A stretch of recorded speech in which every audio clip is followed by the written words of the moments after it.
안녕하십니까, 강동원 변호사입니다. 이번에는 오피스텔 월세 보증금 사기 사건에 관해서 좀 말씀드리려고 하는데요. TV조선에 11월 12일자로 보도가 됐는데 내용은 이렇습니다. 오피스텔 임대관리업체 보증금 먹튀 피해 규모 약 20억 원 이렇게 나왔는데, 이 사건, 이 보증금 먹튀 사건을 어떻게 대응해서 해결해야 되냐, 여기에 집중해서 좀 말씀을 드리도록 하겠습니다.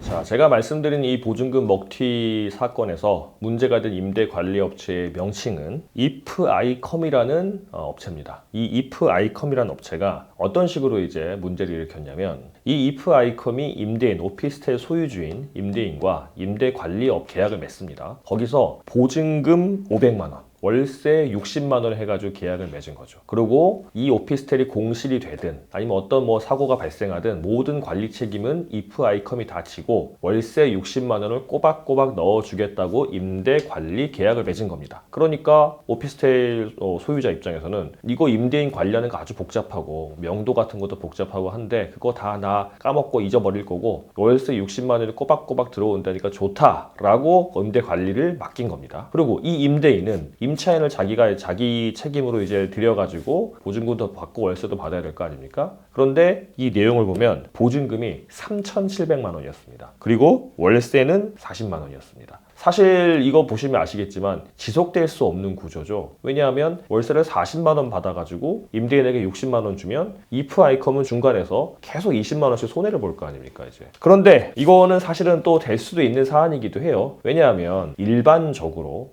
시간이 지나면 지날수록 2년 계약하고 또 2년 계약하고 이제 2년, 4년, 6년, 8년, 10년이 지나게 되면 물가 상승률도 있고, 특히 부동산은 대체로 떨어지지 않는다는 전제하에 보증금은 계속 올라가죠. 그러면 이제 보증금 3,700만 원짜리가 2년 후에는 4,500만 원이 되고, 또 10년 후에는 5,500만 원 이런 식이 된다고 한다면 IFICOM 입장에서는 보증금을 계속 올려서 받을 수 있게 되고요. 그러면 월세를 좀 차액이 되게 준다고 하더라도 그 정도는 감안할 수 있죠. 왜냐하면 한 달에 20만 원씩 24개월이면 480만 원밖에 안 되지 않습니까? 그럼 자기가 보증금 올려 받아가지고 그 차액으로 주고도 남는 게 되는 거죠. 물론 이게 회계상으로는 보증금도 부채이기 때문에 IFICOM 입장에서는 부채만 계속 쌓여가는 꼴이 되긴 하지만 현금 유출 유입은 IFICOM이 플러스가 되겠죠. 이제 아마도 이걸 노리고 진행했던 모양입니다. 그랬는데 문제는 뭐냐면, 이제 이 IFICOM이 보증금을 받아서 아까 제가 말씀드린 것처럼 결국 부채가 되니까 언젠간 돌려줘야 되는 돈이잖아요. 그리고 또 부동산 경기가 안 좋아져서 보증금이 낮아진다고 한다면 계속 빼줘야 되는 돈이기 때문에 이 돈을 가지고 굴려서 아마도 이제 부풀린 다음에 그래서 그 수익을 자기들이 가져가고 이거를 부채로 잡아놓겠다라고 생각을 한 것 같아요. 제 생각엔. 보통 이런 때는 주식 투자가 많이 나오죠. 아니면 가상화폐 투자라든가 선물이나 옵션이 많이 나오죠. 이제 그렇게 했는데 이게 잘 안 됐던 모양입니다. 그래서 최근에 경찰이 이제 언론사에 말을 한 거는 이 IFICOM의 대표가 사망했다라는 이제 언급을 했다고 합니다. 그러면 이제 그림이 그려지는 게 아마도 보증금을 받아서 그 보증금으로 운용을 하다가 잘못돼서 이제 임대인에게 줄 돈도 주지 못하고 임차인에게 빼주지도 못하면서 이도저도 못하게 된 IFICOM의 대표가 안 좋은 결단을 했다.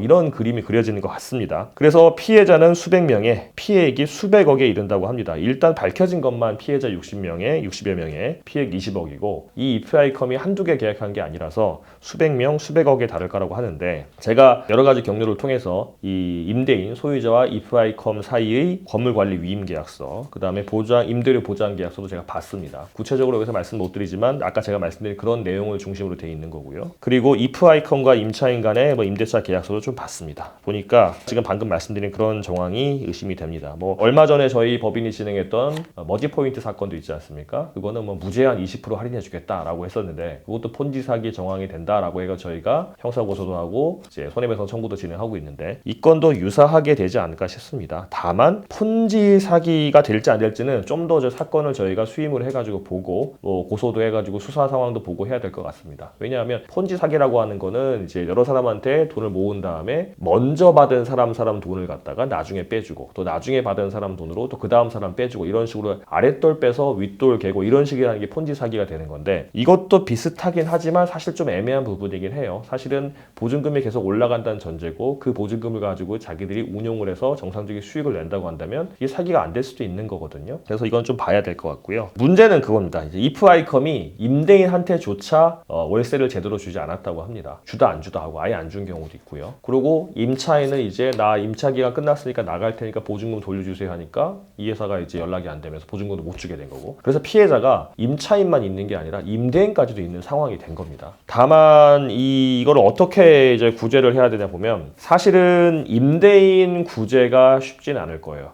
물론 이프아이컨 같은 경우는 이제 당연히 책임을 중심이 되기 때문에 임대인이 임차인에게 줘야 될 뭐 보증금 이제 채무 같은 거를 갖다가 이프아이컨이 알아서 한다 그러는데 못했으니까 당신들 책임지쇼라고 뭐 계약상 이행 청구를 한다든가 불법행위 손해배상 청구를 한다든가 뭐 사기 고소를 한다든가 아니면 업무상 횡령이나 배임으로 고소를 한다든가 할 수는 있을 테지만 이런 경우는 사실은 이프아이컨 같은 회사들이 중간에 자산을 가지고 있는 경우가 잘 없거든요. 있다면 다 나눠줬겠죠. 이제 이 대표가 이제 사망할 정도까지 되지 않았겠죠. 그래서 임대인 구제가 쉽지는 않을 겁니다. 그런데 임차인은 가능하겠죠. 왜냐하면 임차인 같은 경우는 이 계약서를 보니까 이프아이컴이 임대인의 대리인으로 계약을 했습니다. 그러면 임대인 대리 계약은 어떤 특성을 가지냐면 이프아이컴은 대리일 뿐입니다. 그러니까 그 임대차 계약의 본인은 임대인인 거예요. 그러니까 이프아이컴이 임차인과 임대차 계약을 한 그 임대차 계약의 효력은 바로 임대인에게 미치는 거고 이프아이컴이 뭔가 사고를 쳤다고 한다면 그로 인한 임차인의 피해는 임대인이 책임을 져야 되는 겁니다. 그러면 임대인도 돈 없으면 어떻게 해요? 라고 하겠지만 임대 목적물이 있잖아요. 그래서 임차인 같은 경우는 최우선 변제권도 있고 그다음에 뭐 보증금 우선 변제권도 있고 하기 때문에 최대한 신속하게 사건을 대응하셔야 돼요. 왜냐하면 임대인의 다른 채권자가 나와가지고 거기에 압류를 한다든가 경매를 넘긴다 그러면 나중에 보증금 채권 등을 회수하는 게 쉽지 않거든요. 그러니까 신속하게 해야 되고 저희 법인 같은 부동산 전문, 집단소송 전문 법인에 맡기시면 아마 권리 구제를 하는데 큰 도움이 될 것으로 보입니다.